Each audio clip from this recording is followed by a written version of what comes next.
بسم الله الرحمن الرحيم. اهلا بيكم معايا على قناة أميرة وكروشيه. فيديو النهاردة ان شاء الله هننفذ مع بعض مفرش كروشيه مدور. رسمته شكلها حلو جدا. المفرش رسمته عبارة عن قلوب شكلها زي ما انت شايفة كده. عطش المفرش شكل جميل ومختلف.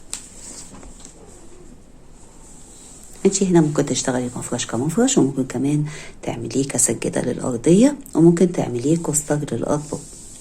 في أي حالة من الأحوال هيبقى شكله جميل جدا ومختلف. قطر المفرش حوالي 45 سنتي. أما وزن الخيط أخد مني 80 جرام من الخيط، وإن شاء الله في بداية الفيديو هقولك نوع الخيط اللي اشتغلت بيه ورقم الإبرة. وطبعا انت ممكن تشتغلي بأي خيوط تكون مناسبة للمفارش، ولو حبيتي تشتغليه كسجادة للأرضية فلو اشتغلتيه بخيط المكرمية القطن هيديكي نتيجة حلوة جدا. ودلوقتي يلا بينا نبدأ مع بعض ان شاء الله في تنفيذ المفرش. وقبل ما نبدأ، لو انت لسه جديدة معايا في القناة ما تنسيش تشتركي في القناة وتفعلي الجرس عشان يوصلك كل جديد، واكتبي لي تعليق قولي لي فيه بتتابعيني من اي بلد. يلا نبدأ على بركة الله.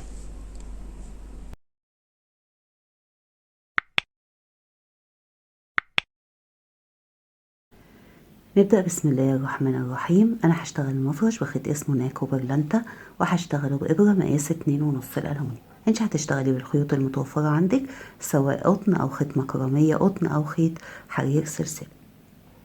نبدأ بسم الله. أول حاجة بتعملي دايرة سحرية. تشتغلي الدايرة السحرية بالطريقة اللي انت متعودة عليها، أو ممكن تشتغلي 5 سلاسل وتقفلي بمنزلقة وتبدأي معايا في السطر الأول.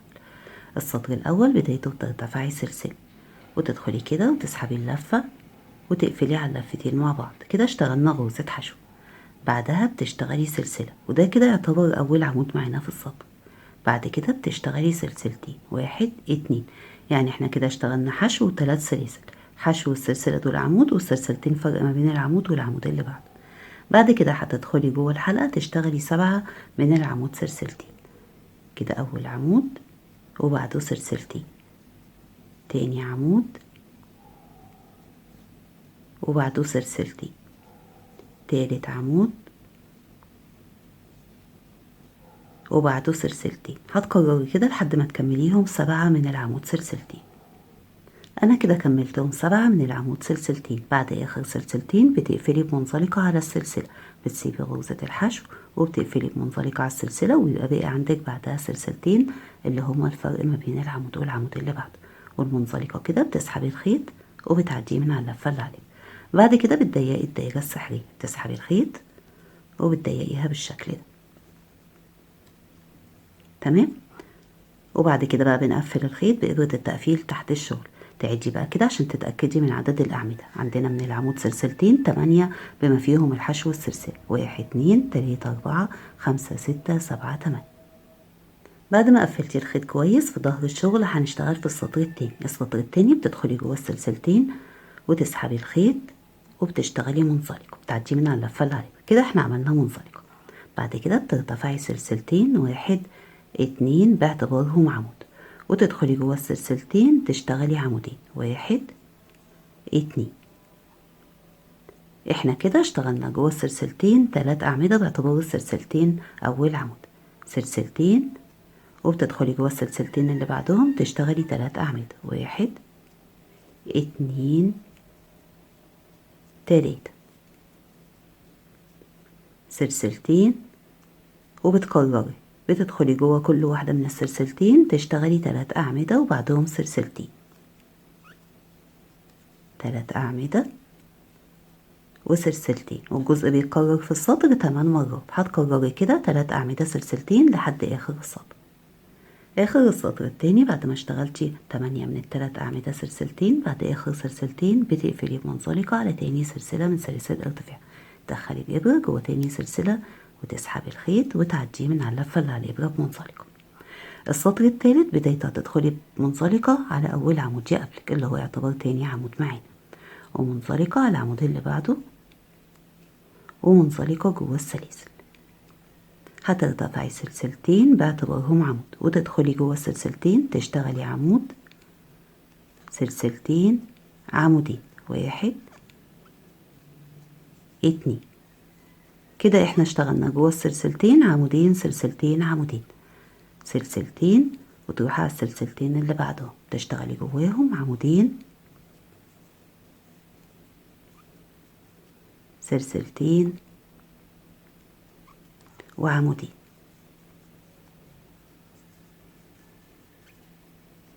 كده احنا بنشتغل جوه السلسلتين صدفة من عمودين سلسلتين عمودين وبعدهم سلسلتين، يبقى اللي بيتكرر معاكي جوه كل سلسلتين بتشتغلي صدفة من عمودين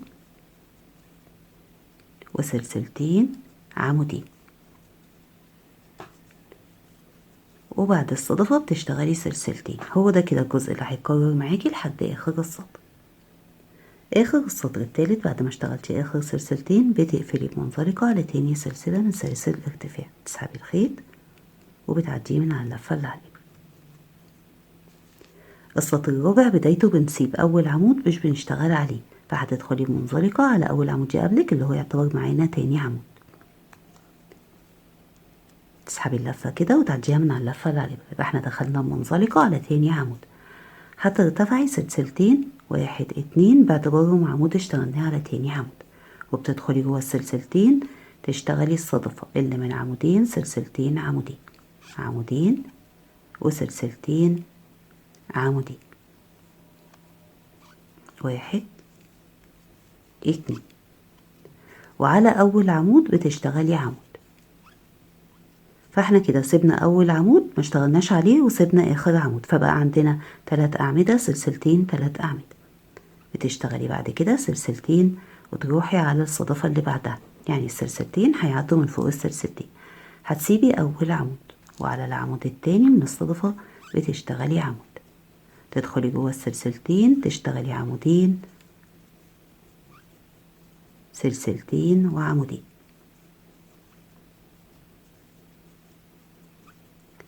وعلى اول عمود يقابلك بتشتغلي عمود وسلسلتين. احنا بنسيب اول عمود وبنسيب اخر عمود مش بنشتغل عليه. بعد السلسلتين بتكرري بتسيبي اول عمود وتشتغلي على العمود التاني عمود، وجوه السلسلتين عمودين سلسلتين عمودين،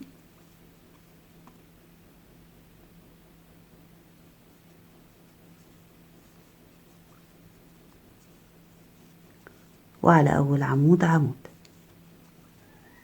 والسلسلتين. تمام، هو ده كده الجزء اللي بيتكرر معاكي لحد اخر السطر، 3 اعمدة سلسلتين 3 اعمدة وبعدهم سلسلتين. اخر السطر الرابع بعد ما كررتي واشتغلتي اخر سلسلتين بتقفلي بمنزلقة على تاني سلسلة من سلاسل الارتفاع. السطر الخامس بدايته هندخل بمنزلقة على تاني عمود اللي هو اول عمود بيقابلك، يعني احنا كده بنسيب اول عمود مش بنشتغل عليه. هترتفعي سلسلتين باعتبارهم عمود وهتشتغلي على العمود اللي هو يعتبر التالت عمود. احنا كده سيبنا اول عمود ما اشتغلناش عليه واشتغلنا عمود على التاني وعمود على التالت. بعد كده بتدخلي تشتغلي الصدفة جوه السلسلتين، 1 عمودين وسلسلتين وعمودين، يعني دايما بنشتغل جوه السلسلتين الصدفة، لكن عدد الأعمدة هو اللي بيزيد معانا عمود في كل سطر من الجنب ده ومن الجنب ده. فكده بقى عندنا 4 أعمدة وسلسلتين واشتغلنا عمودين، وهتشتغلي على أول عمودين على كل عمود عمود،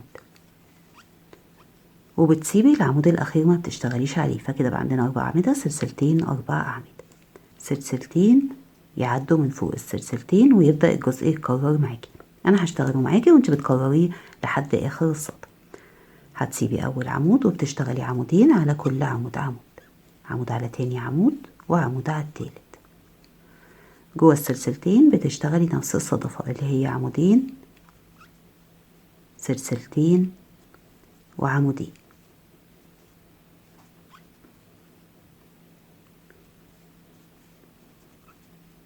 وبتشتغلي عمودين على كل عمود عمود ومش بنشتغل على الأخير. هتشتغلي كده عمود 2، يبقى انت كده الصدفة عندك بقت عبارة عن 4 أعمدة سلسلتين 4 أعمدة، بعدهم سلسلتين يعدوا من فوق السلسلتين، وبتكرري كده بنفس الطريقة. بتسيبي أول عمود وتشتغلي عمودين على كل عمود عمود والصدفة جوه السلاسل، وبعدين عمودين على أول عمودين يقابلوكي وبعدين سلسلتين. اخر السطر الخامس بعد ما اشتغلتي السلسلتين بتقفلي بمنزلقة على تاني سلسلة من سلاسل الارتفاع. السطر السادس بدايته بنشتغل بنفس الطريقة، وهي دي الطريقة اللي هتكملي بعد كده بيها السطور اللي جاي. تمام، هتسيبي اول عمود اللي هو ارتفاع السلسلتين وبتدخلي بمنزلقة على العمود التاني وترتفعي السلسلتين. فكده بدأنا من على العمود التاني اشتغلنا عليه اول عمود. هتشتغلي بعد كده على كل عمود عمود على كده يعتبر على التالت وعمود على الرابع. تدخلي جوه السلسلتين تشتغلي الصدفة من عمودين وسلسلتين وعمودين. هتشتغلي بعد كده على كل عمود واخر عمود بتسيبيه. فهتشتغلي كده عمود اتنين تلاتة واخر عمود بنسيبه. يعني كل ما بتزودي في السطور بتسيبي اول عمود برضو وبتسيبي اخر عمود، فهيزيد معاكي عمود من هنا وعمود من هنا. تمام، فاحنا كده بقى عندنا 2 4 5 اعمدة، سلسلتين 5 اعمدة.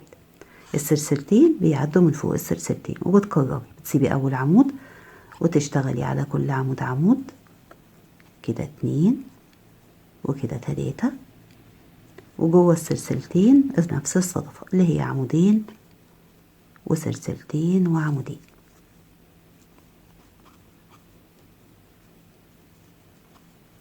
وبتشتغلي 3 أعمدة على كل عمود وبتسيبي آخر عمود. 1 2 3. آخر عمود مش بنشتغل عليه زي ما مش بنشتغل على أول عمود. بعد كده بتشتغلي سلسلتين بيعدوا من فوق السلسلتين. تمام، انتي بقى هتفضلي تكرري وتقفلي طبعا بمنزلقة في آخر السطر وبتكرري بنفس الطريقة لحد ما يبقى عندك 8 أعمدة، سلسلتين 8 أعمدة. كل ما بتشتغلي في السطر بتدخلي بمنزلقة وبتسيبي، بيبقى سايبة كده أول عمود وبتشتغلي بنفس الطريقة. ولما تتنقلي على الجزء اللي بعده بتسيبي أول عمود وتشتغلي، وبعد كده بتسيبي آخر عمود وتشتغلي السلسلتين. هتكرري كده لحد ما يبقى عندك في الجزء ده كده 8 أعمدة، سلسلتين 8 أعمدة. أنا كده اشتغلت لحد ما الجزء فيه بقى عبارة عن 8 أعمدة، سلسلتين 8 أعمدة، سلسلتين. هتعدي كده 1 2 3 4 5 6 7 8 وسلسلتين 8 أعمدة، سلسلتين. وده كده الشكل.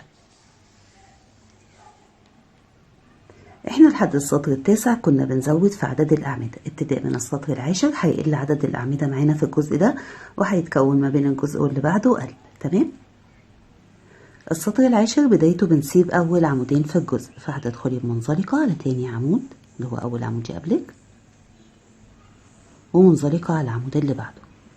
يبقى احنا كده اشتغلنا منزلقتين دخلنا بيهم على العمود التالت، سيبنا أول عمودين وهنبدأ أول عمود من على العمود التالت.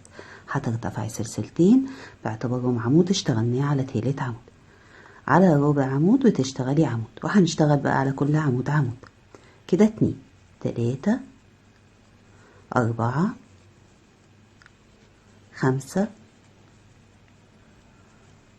6. سيبنا أول عمودين واشتغلنا 6 أعمدة على كل عمود جوه السلسلتين هتشتغلي عمود وسلسلتين وعمود. يعني تحت كنا بنشتغل جوه السلسلتين عمودين سلسلتين عمودين، هنا قالوا بقوا عمود سلسلتين عمود عشان يقل معانا الجزء ده ويتقفل معانا. بعد كده هنشتغل على كل عمود وبنسيب برضو آخر عمودين مش بنشتغل عليه.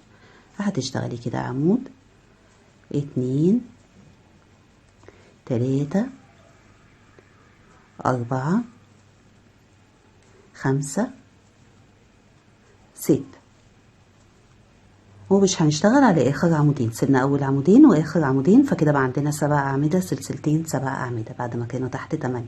تمام، هتشتغلي بعد كده سلسلتين وجوه السلسلتين هتشتغلي عمود بلف وسلسلتين ويبدأ الجزء يتكرر معاكي. لما بيتكرر معاكي بتسيبي أول عمودين 1 2 وتشتغلي على كل عمود 1 2 3 4 5 6. أما جوه السلسلتين بقينا بنشتغل عمود وسلسلتين عمود، ونرجع نشتغل 6 أعمدة على كل عمود 1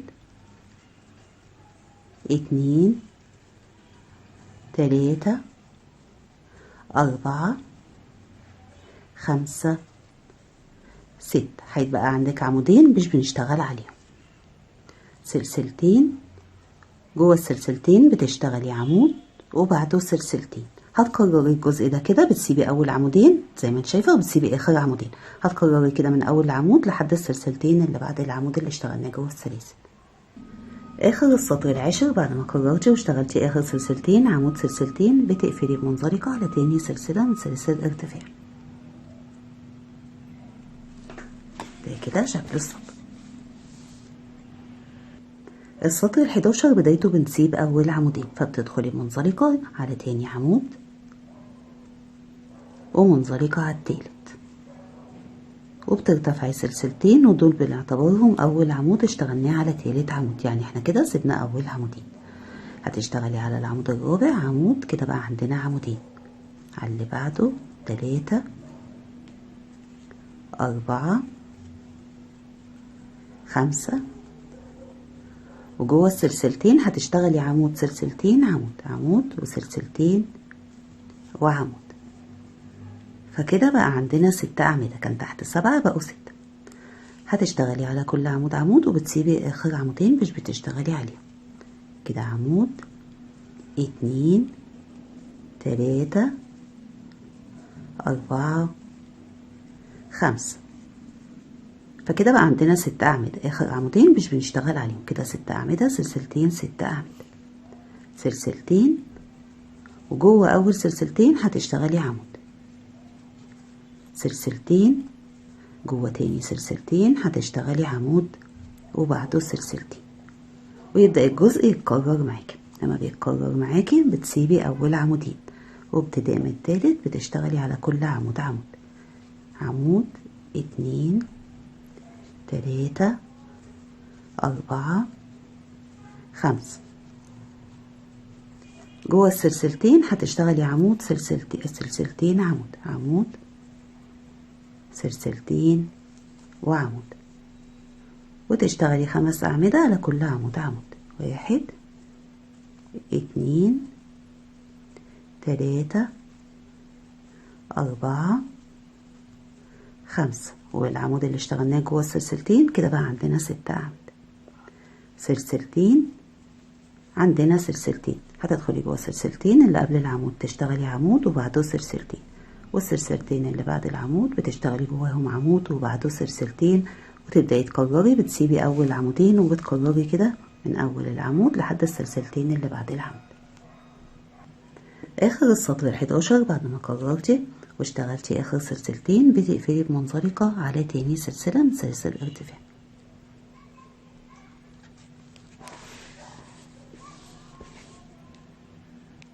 السطر ال12 بدايته بنسيب أول عمودين مش بنشتغل عليهم، فهتدخلي بمنزلقة يعتبر على تاني عمود ومنزلقة على التالت، وترتفعي سلسلتين، وكده يعتبر اشتغلنا على تالت عمود عمود، سيبنا أول عمودين. بعد كده هتشتغلي على كل عمود عمود، فده كده تاني عمود 3 4. جوه السلسلتين بتشتغلي عمود سلسلتين عمود عمود وسلسلتين عمود، وبعد كده بتشتغلي 4 أعمدة على كل عمود عمود، 1 2 3 4. آخر عمودين مش بنشتغل عليهم، زي ما انت شايفة الجزء ده بيظهر معانا كده. بعد كده هتشتغلي سلسلتين، يبقى هنا الجزء بقى عبارة عن 5 أعمدة، سلسلتين 5 أعمدة. بعد السلسلتين بتدخلي جوه أول سلسلتين تشتغلي عمود وبعده سلسلتين، تاني سلسلتين اللي هما بين العمودين هتشتغلي 4 أعمدة، 1 2 3 4، والأربع أعمدة دول أول سطر في القلب. بعد كده بتشتغلي سلسلتين، وجوه السلسلتين بتشتغلي عمود وسلسلتين، فالجزء ده بقى عندك فيه سلسلتين وعمود سلسلتين، 4 أعمدة سلسلتين عمود سلسلتين. بعد كده بيبدأ معاكي التكرار، لما بتكرري بتسيبي أول عمودين وتشتغلي على كل عمود عمود، 1 2 3 4. جوه السلسلتين عمود وسلسلتين عمود، وأربع أعمدة على كل عمود عمود، يعني بنسيب أول عمودين وآخر عمودين.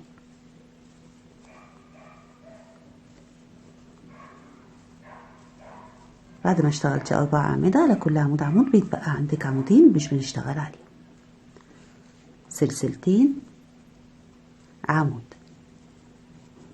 سلسلتين، ونشتغل أول سطر في القلب اللي هو عبارة عن 4 أعمدة كده، 2 3 4 وسلسلتين عمود جوه السلسلتين وسلسلتين، ويبدأ معاكي التكرار. بتسيبي أول عمودين وابتداء من التالت بتبدأي تكرري، هتكرري كده من أول عمود من 5 لحد السلسلتين اللي بعد العمود. آخر السطر ال12 بعد ما اشتغلتي العمود والسلسلتين بتقفلي بمنزلقة على تاني سلسلة من سلاسل ارتفاع.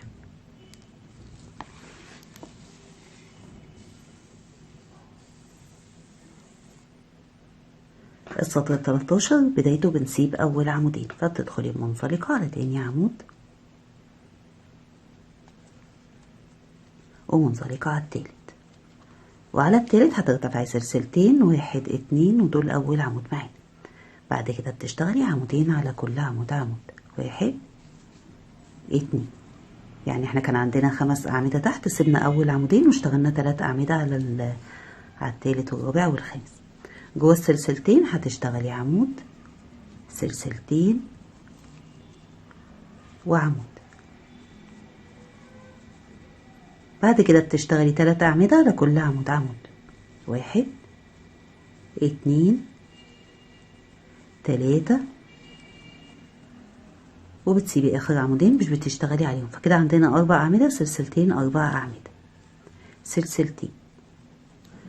هتدخلي جوه السلسلتين تشتغلي عمود سلسلتين، واحنا ده تاني سطر عندنا في القلب، فجوه السلسلتين اللي قبل ال4 أعمدة هتشتغلي عمودين، 1 2، وعلى كل عمود من ال4 عمود، 1 2 3 4. جوه السلسلتين عمودين، 1 2، فكده بقى عندنا في السطر التاني من القلب 8 أعمدة سلسلتين، وبتشتغلي جوه السلسلتين عمود وبعده سلسلتين. ده كده بيبقى الشكل عندك. بعد كده بيبدأ معاكي التكرار. لما بيبدأ معاكي التكرار بتسيبي أول عمودين وبتشتغلي على ال3 أعمدة على كل عمود عمود. جوه السلسلتين عمود سلسلتين عمود، وعلى ال3 أعمدة على كل عمود عمود، 1 2 3. كده الجزء بقى عبارة عن 4 أعمدة سلسلتين 4 أعمدة، زي ما انت شايفة كده بينقص معايا سلسلتين، وجوه أول سلسلتين بتشتغلي عمود سلسلتين، جوه تاني سلسلتين اللي قبل ال4 أعمدة بنشتغل تاني سطر في القلب، فهتشتغلي عمودين جوه السلسلتين وعلى ال4 أعمدة على كل عمود عمود، فكده بقى عندنا 3 أعمدة 4 5 6. جوه السلسلتين عمودين، كده 7 8. السطر التاني من القلب 8 أعمدة سلسلتين، وبتشتغلي جوه السلسلتين عمود وبعد العمود سلسلتين. ده كده بقى الشكل عندك. يبقى الجزء بيكرر معاكي من أول عمود في ال4 لحد السلسلتين اللي بعد العمود، هتكرري كده لحد الآخر.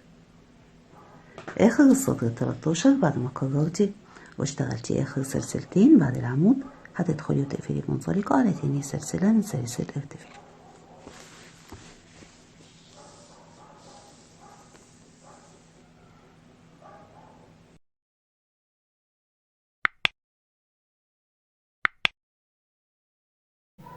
السطر ال14 بدايته بنسيب أول عمودين، فهتدخلي بمنزلقة على تاني عمود ومنزلقة على التالت، ونبدأ السطر بأننا بنرتفع سلسلتين، ودول كده بيعتبروا أول عمود اشتغلناه على تالت عمود، سيبنا أول عمودين. بعد كده هتشتغلي على العمود اللي بعده عمود، وجوه السلسلتين عمود سلسلتين. فكده بقى عندنا 3 أعمدة، كانوا تحت 4 بقوا 3. هتدخلي تاني جوه السلسلتين تشتغلي العمود وتشتغلي عمودين، على أول عمود عمود وعلى العمود اللي بعده عمود، وبتسيبي آخر عمودين ما بتشتغليش عليهم. كده بقى عندنا 3 أعمدة، سلسلتين 3 أعمدة، سلسلتين. هتدخلي جوه السلسلتين تشتغلي عمود، سلسلتين، وهنا هيزيد عدد أعمدة القلب ويبقوا 12. تدخلي جوه السلسلتين تشتغلي عمودين، 1 2، وعلى كل عمود من 8 عمود، فكده بقوا 3 4 5 6 7 8 9 10. وجوه السلسلتين عمودين، 1 2. كده بقى عندنا 12 عمود، يبقى السطر التالت من القلب عبارة عن 12 عمود. هتشتغلي سلسلتين وتدخلي جوه السلسلتين تشتغلي عمود وسلسلتين، ويبدأ الجزء يتكرر معاكي. لما الجزء بيتكرر معاكي بتسيبي أول عمودين وبتشتغلي عمودين على كل عمود عمود، وجوه السلسلتين بتشتغلي عمود سلسلتين عمود، وعلى أول عمودين بتشتغلي على كل عمود عمود وسلسلتين. كده الجزء ده بقى عبارة عن 3 أعمدة، سلسلتين 3 أعمدة. ده اللي بيتكرر معاكي، اللي بيتكرر معاكي من أول ال3 أعمدة لحد السلسلتين اللي بعد العمود. احنا ابتداء من السطر ده هنشتغل مع بعض الجزء مرة واحدة بس، عشان المفرش الفيديو بتاعه ما يطولش معانا. تمام؟ يبقى انت هتكرري كده الجزء ده لحد آخر السطر، وبيتكرر 8 مرات. آخر السطر ال14 بعد ما اشتغلتي آخر سلسلتين بتقفلي بمنزلقة على تاني سلسلة من سلاسل الارتفاع.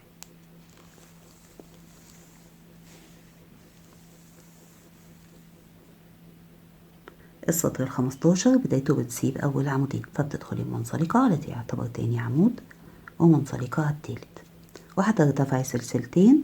كده اشتغلنا على تالت عمود عمود. جوه السلسلتين هتشتغلي عمود سلسلتين عمود، وعلى العمود الأول بتشتغلي عمود. فكده الجزء اللي معانا وبقى عبارة عن عمودين سلسلتين عمودين سلسلتين، وتدخلي جوه السلسلتين تشتغلي عمود وسلسلتين. وهنا السطر الرابع من القلب هيبقى عبارة عن 16 عمود. هتدخلي جوه السلسلتين تشتغلي عمودين،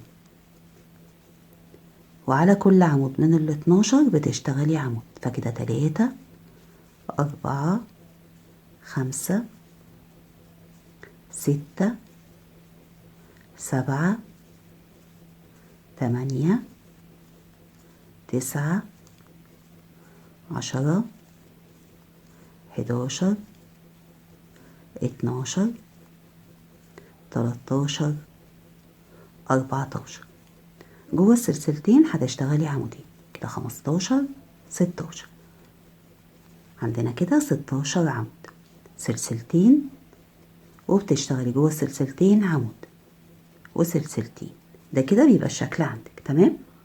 بعد كده بتبدأي تكرري، فلما بتكرري بتسيبي أول عمودين وبتشتغلي على العمود التالت عمود، وجوه السلسلتين عمود سلسلتين عمود،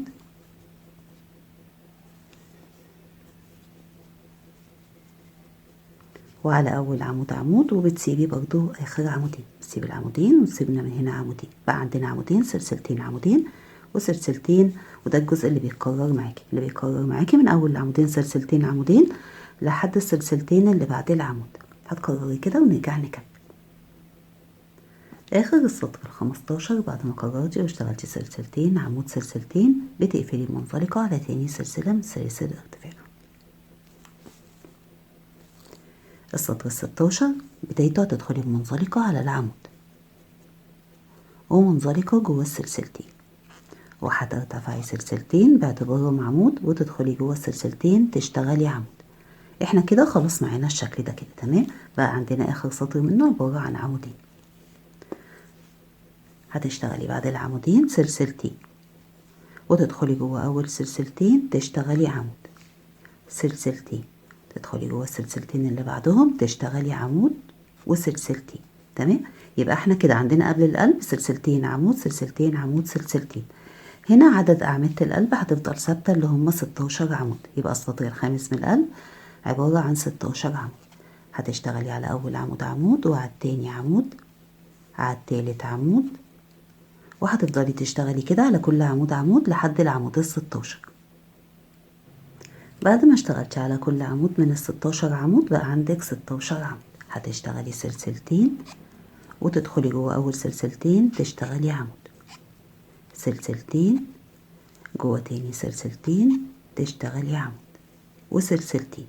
ده كده الشكل عندك قبل القلب، وبعد القلب عندنا سلسلتين عمود سلسلتين عمود سلسلتين، ونفس الحكاية بعد القلب. الشكل خلاص خلص معانا. اخر سطر فيه هيبقى عبارة عن عمودين، 1 2، يعني بنسيب برضو العمودين وجوه السلسلتين بنشتغل عمودين.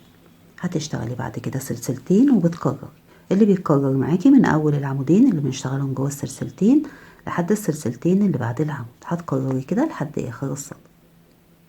اخر السطر 16 بعد ما اشتغلتي اخر سلسلتين بتقفلي بمنزلقة على تاني سلسلة من سلاسل الارتفاع.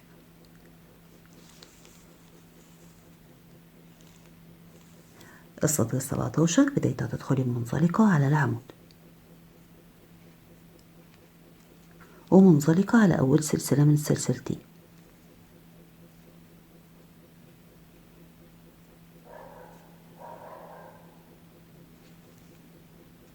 احنا كده دخلنا بمنزلقة على العمود ومنزلقة جوه السلسلة. بعد كده هتنزلي كده وتسحبي الخيط وتعدي من على القفة اللي عليها كده. اشتغلنا منزلقة جوه السلسلتين. هنبدأ السطر من هنا، هترتفعي سلسلتين باعتبارهم عمود اشتغلناه جوه السلسلتين. بعد كده بتشتغلي سلسلتين وبتدخلي جوه السلسلتين اللي بعدهم تشتغلي عمود. كده اشتغلنا 4 سلاسل يعتبروا عمود سلسلتين. بعد العمود هتشتغلي سلسلتين، 1 2، وبعد كده بتدخلي جوه السلسلتين اللي بعدهم تشتغلي عمود وبعده سلسلتين. احنا الجزء ده هنكمله لما نيجي في اخر السطر. تمام، اما الجزء اللي هيكرر معاكي من اول ما هشتغل معاكي دلوقتي بعد السلسلتين احنا عندنا هنا 16 عمود. هتشتغلي على اول 7 اعمدة على كل عمود عمود كده، 1 على العمود اللي بعده، 2 3 4 5 6 7. اشتغلنا 7 أعمدة على كل عمود عمود، 2 4 6 7. سلسلتين وبتسيبي تحت عمودين، 1 2، وبتبدأي من على العمود التالت هتبدأي تشتغلي 7 أعمدة على كل عمود عمود، 1 2 3 4 5 6 7.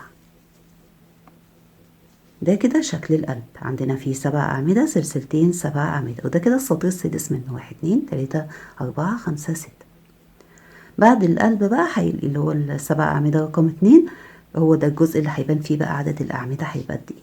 هتشتغلي سلسلتين وتدخلي جوه السلسلتين تشتغلي عمود، سلسلتين جوه السلسلتين اللي بعدهم عمود، سلسلتين جوه السلسلتين اللي بعدهم عمود، سلسلتين، تعدي كده من فوق العمودين وتدخلي جوه السلسلتين تشتغلي عمود، سلسلتين جوه السلسلتين عمود، سلسلتين وجوه السلسلتين عمود وسلسلتين.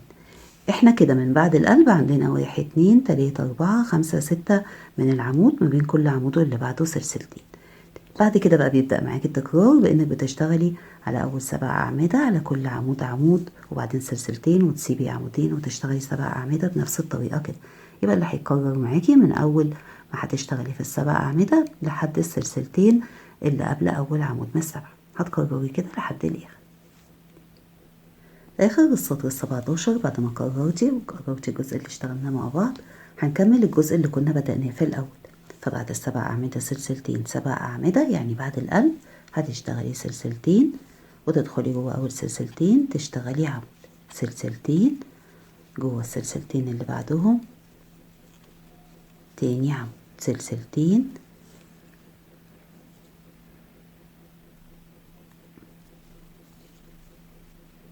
جوه السلسلتين اللي بعدهم تالت عمود وسلسلتين، وبتقفلي بمنزلقة على تاني سلسلة، تسيبي سلسلة وتدخلي جوه التانية، ويبقى باقي عندك بعدها سلسلتين اللي هما الفرق ما بين العمود واللي بعده. تمام كده اشتغلنا 3 من العمود سلسلتين، كده 4 5 6، يعني كملنا الجزء. السطر ال18 بداية تدخلي بمنزلقة على السلسلة وتنزلي كده وتسحبي الخيط وتعديه من على اللفة اللي على الإبرة، كده دخلنا بمنزلقة جوه السلسلتين. هتشتغلي سلسلتين، دول بيعتبروا عمود اشتغلناه جوه السلسلتين، وسلسلتين فرق ما بين العمود واللي بعده. جوه السلسلتين هتشتغلي عمود، سلسلتين، جوه السلسلتين اللي بعدهم عمود وسلسلتين، وهنا برضو هنيجي في اخر السطر ونكمل الاعمدة والسلاسل. هنشتغل دلوقتي في سابع سطر في القلب.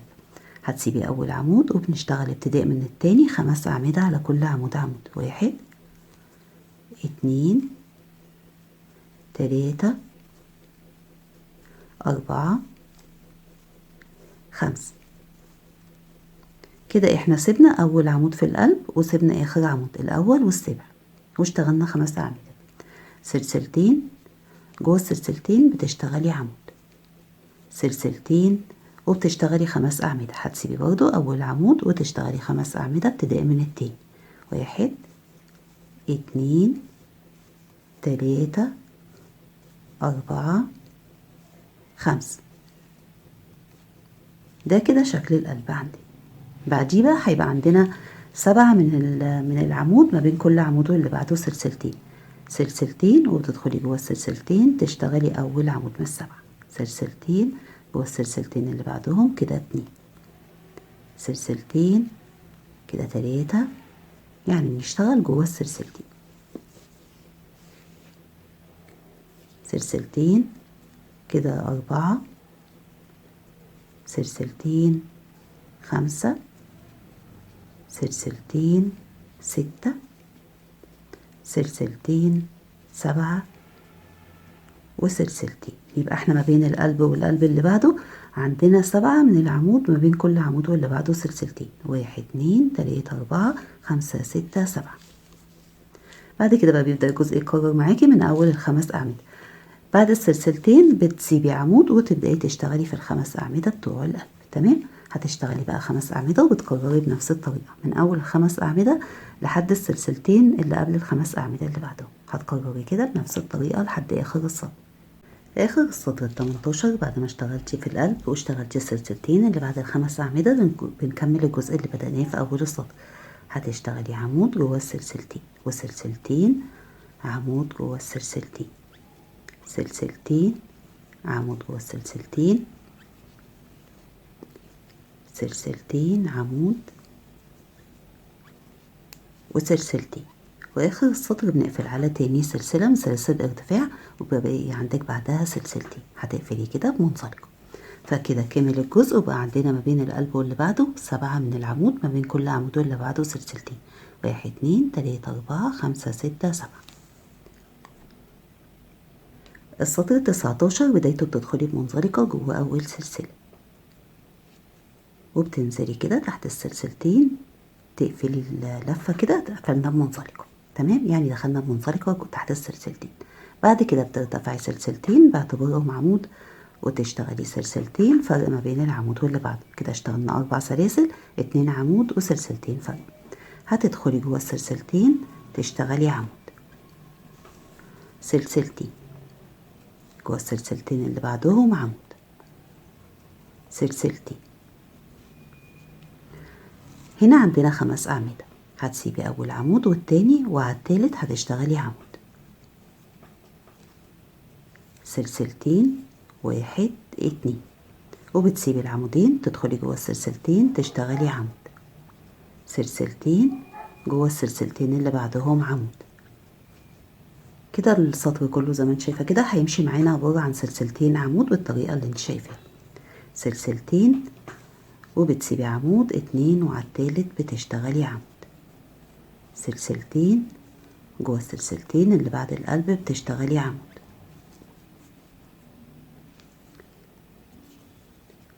سلسلتين، عمود جوه السلسلتين. الجزء ده هيمشي معاكي سلسلتين وعمود جوه السلسلتين.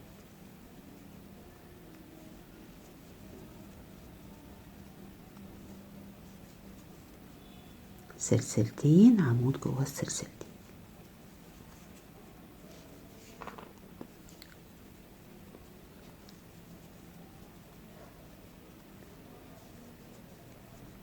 وسلسلتين. يبقى احنا بنشتغل سلسلتين، عمود جوه السلسلتين.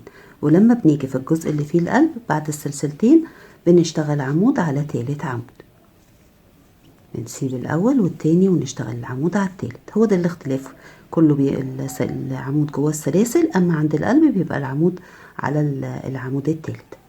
هتشتغلي سلسلتين، عمود، سلسلتين، عمود جوه السلسلتين، سلسلتين، بتسيبي عمودين وعمود على التالت، وسلسلتين، وبتسيبي العمودين وتدخلي جوه السلسلتين تشتغلي عمود وبعده سلسلتين. زي ما انت شايفه كده السطر كله هيمشي معاكي عمود سلسلتين جوه السلسلتين. الاختلاف زي ما قلت لك ان احنا لما بنيجي عند القلب بنشتغل العمود على تالت عمود، وهنا برضو عندنا تاني 5 اعمده بنشتغل العمود على تالت عمود. هتكرري كده بنفس الطريقه لحد اخر السطر. اخر السطر 19 بعد ما اشتغلتي السطر كله عبارة عن عمود وسلسلتين. بعد اخر عمود بتشتغلي السلسلتين وبتقفلي بمنزلقة على تاني سلسلة من سلاسل الارتفاع، وبيبقى عندك بعدها سلسلتين. فكده السطر كله مشى معانا عمود سلسلتين. السطر 20 هيمشي معانا كله عبارة عن أعمدة. ففوق العمود اللي هو ارتفاع السلسلتين بترتفعي سلسلتين، كده يعتبر اشتغلنا على عمود. جوه السلسلتين عمودين، 1 2، على العمود عمود، جوه السلسلتين عمودين، 1 2، على العمود عمود. تمام. السطر كله هيمشي معاكي بنفس الطريقة كده. جوه كل سلسلتين بتشتغلي عمودين، 1 2، وعلى كل عمود بتشتغلي عمود. جوه كل سلسلتين بتشتغلي عمودين، 1 2، وعلى العمود بتشتغلي عمود. هتكرري كده جوه كل سلسلتين بتشتغلي عمودين، وعلى عمود عمود، عمودين عمود، عمودين عمود، وهكذا لحد اخر السطر. بعد ما كررتي وصلتي لاخر السطر والسطر كله ماشي معاكي عبارة عن اعمدة، ده كده شكل المفرش. اخر السطر 20 بعد ما اشتغلتي اخر عمودين جوه السلسلتين هتقفلي بمنزلقة على تاني سلسلة من سلاسل الارتفاع. السطر 21 هيمشي معانا كله عبارة عن 5 سلاسل حشو. فانت في اول السطر هترتفعي سلسلة، والسلسلة دي بنعتبرها غرزة حشو اشتغلناها على اول عمود اللي هو ارتفاع السلسلتين.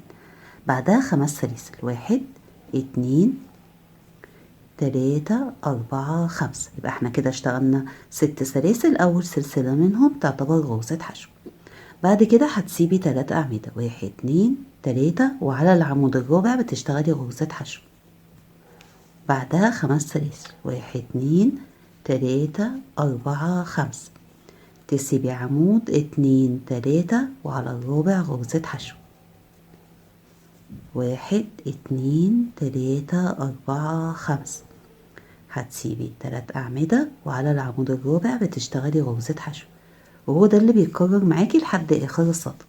5 سلاسل حشو، المسافة اللي بنسيبها بنسيب 3 أعمدة. كده سلسلة 2 3 4 5، وتسيبي 3 أعمدة، وعلى العمود الرابع بتشتغلي غرزة حشو. هتكرري كده بنفس الطريقة لحد آخر السطر. آخر السطر 21 بعد ما اشتغلتي كله عبارة عن 5 سلاسل وسبتي 3 أعمدة، وعلى الربع اشتغلتي غرزة حشو. بعد ال5 سلاسل الأخيرة بيبقى عندك 3 أعمدة، 1 2 3. هتدخلي وتقفلي بمنزلقة على أول سلسلة اللي ارتفعناها، وقلنا لما هنيجي نقفل فيها بمنزلقة بتبان معانا غرزة حشو. وده كده الشكل عندك. وانت عندك في السطر ده 72 من ال5 سلاسل حشو. تمام، تعديهم كده برضه عشان تتأكدي. السطر 22 بدايته هتدخلي بمنزلقة جوه السلاسل، تسحبي الخيط كده وبتعديه من على اللفة اللي عليها. بعد كده بترتفعي سلسلتين باعتبارهم عمود، هتدخلي جوه السلاسل تشتغلي عمود 2 3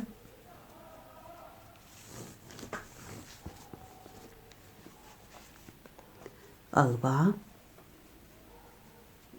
5 6 7 وبارتفاع السلسلتين، فكده يعتبر اشتغلنا 8 أعمدة. 1 2 3 4 5 6 7 8. يبقى جوه أول 5 سلاسل يعتبر اشتغلنا 8 أعمدة باعتبار السلسلتين أول عمود. جوه ال5 سلاسل اللي بعدهم بتشتغلي غرزة حشو. 5 سلاسل 1 2 3 4 5. جوه ال5 سلاسل اللي بعدهم غرزة حشو. كده بقى عندنا 8 أعمدة حشو 5 سلاسل حشو. بعد كده بتكرري، بتدخلي جوه ال5 سلاسل تشتغلي 8 أعمدة. 1 2 3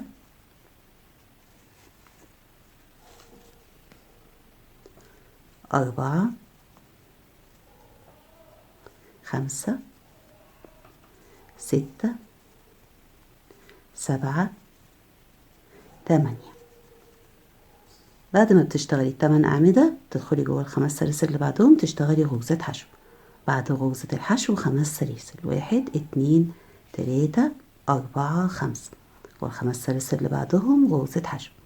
احنا بنشتغل الغرزة على 3 من ال5 سلاسل. واحدة بنشتغل جواها ال8 أعمدة واللي بعدها حشو واللي بعدها حشو، فعندنا 1 2 3، يعني الجزء بيتكرر على 3 من ال5 سلاسل. واحنا عندنا 72 من ال5 سلاسل، لما تقسميها هيطلعوا 24، يعني الجزء ده هيتكرر معاكي في السطر 24 مرة. يبقى اللي بيتكرر معاكي انك بتدخلي جوه ال5 سلاسل تشتغلي 8 أعمدة. 1 2 3 4 5 6 7 8. جوه ال5 سلاسل اللي بعدهم غرزة حشو. بعد غرزة الحشو 5 سلاسل. بعد ال5 سلاسل بتدخلي جوه ال5 سلاسل اللي بعدهم تشتغلي غرزة حشو وبتكرري بقى بعد كده. تمام، 8 أعمدة حشو 5 سلاسل حشو بنفس الطريقة كده. وزي ما قلت لك الجزء هيكرر معاكي، الجزء ده كده هيكرر معاكي في السطر 24 مرة.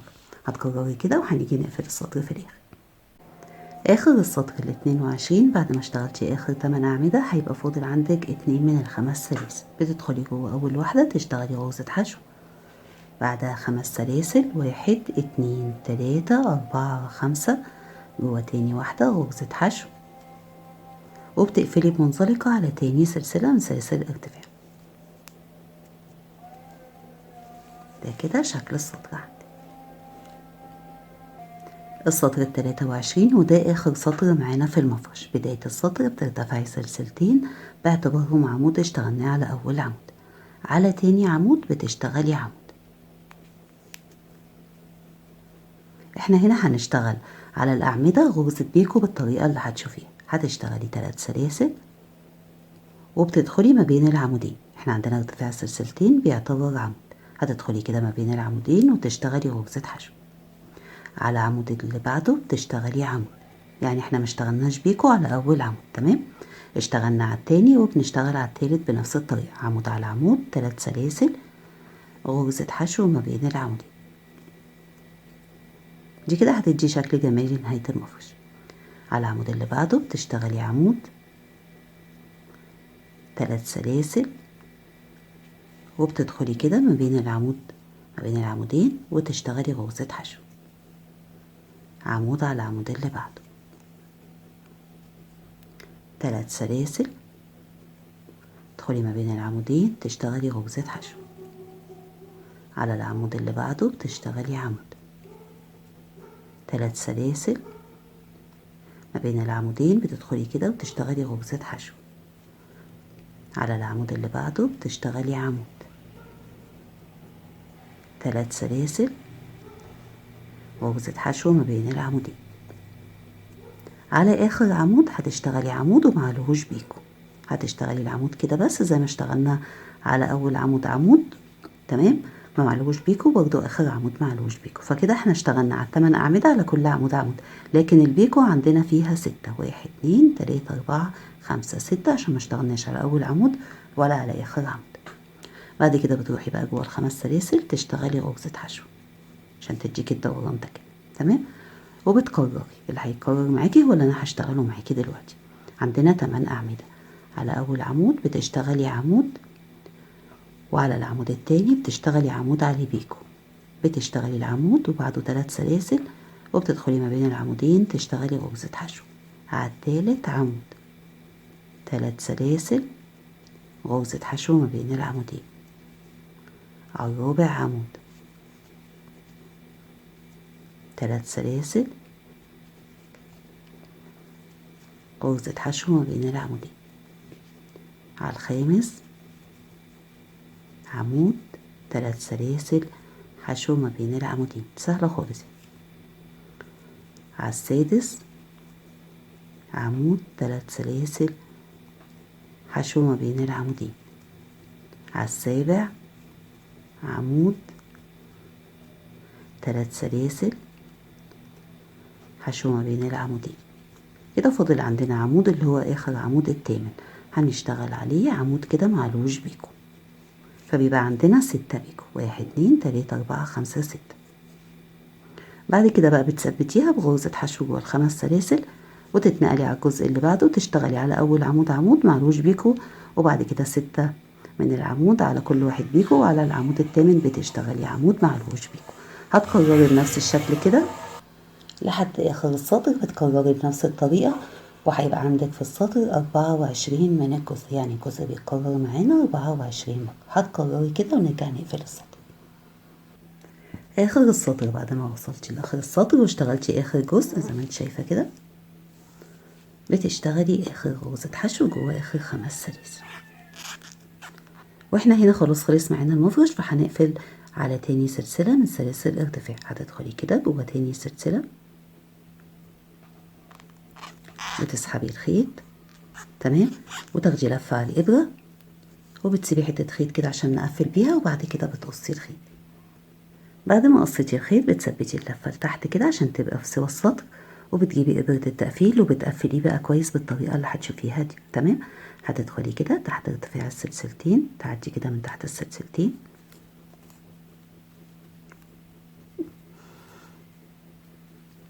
وتنزلي كده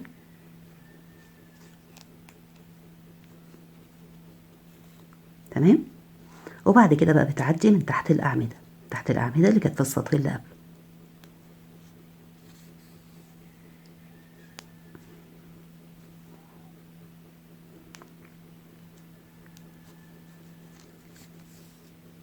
هترجعي تاني كده تحت الأعمدة كده، احنا قفلنا كويس. بعد كده بقى بتقصي الخيط، وبكده المفرش خلاص معانا، وزي ما انت شايفه هو مش محتاج كوي ولا اي حاجه.